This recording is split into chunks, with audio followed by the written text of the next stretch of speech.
कार्तिकी एकादशी दिवशी विठ्ठलाच्या महापूजेचा मान कोणाला मिळणार हा प्रश्न आहे। एकनाथ शिंदे की अजित पवारांना बहुमान मिळणार? दोन उपमुख्यमंत्री असल्यानं मंदिर समितीसमोर हा पेच निर्माण झालाय।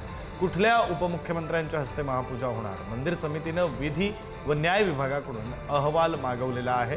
पंढरपूरच्या कार्तिकी एकादशीचा सोहळा 2 नोव्हेंबर रोजी संपन्न होणार आहे। कार्तिकी एकादशी दिवशी विठ्ठलाची महापूजा राज्याचे उपमुख्यमंत्री करत असतात, मात्र राज्यात आता 2 उपमुख्यमंत्री असल्यानं कुठल्या उपमुख्यमंत्र्यांच्या हस्ते विठ्ठलाची महापूजा करायची याबाबतची विचारणा श्री विठ्ठल रुक्मिणी मंदिर समितीच्या माध्यमातून राज्याच्या विधी व न्याय विभागाला करण्यात आली। विधी व न्याय विभागाच्या अहवालानंतरच पंढरपूरच्या विठ्ठलाच्या महापूजेचा मान एकनाथ शिंदेंना मिळतो की अजित पवारांना याबाबतचा फैसला होईल।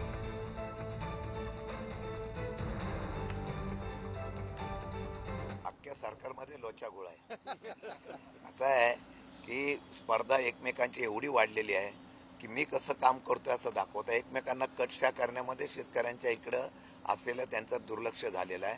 त्यामुळे आता विधी न्यायवाले काय निर्णय घेणार मी आजच सांगतो, कळलं का? ते शेवटी सत्तेमध्ये जो बॉस आहे त्याचंच नाही ऐकणार।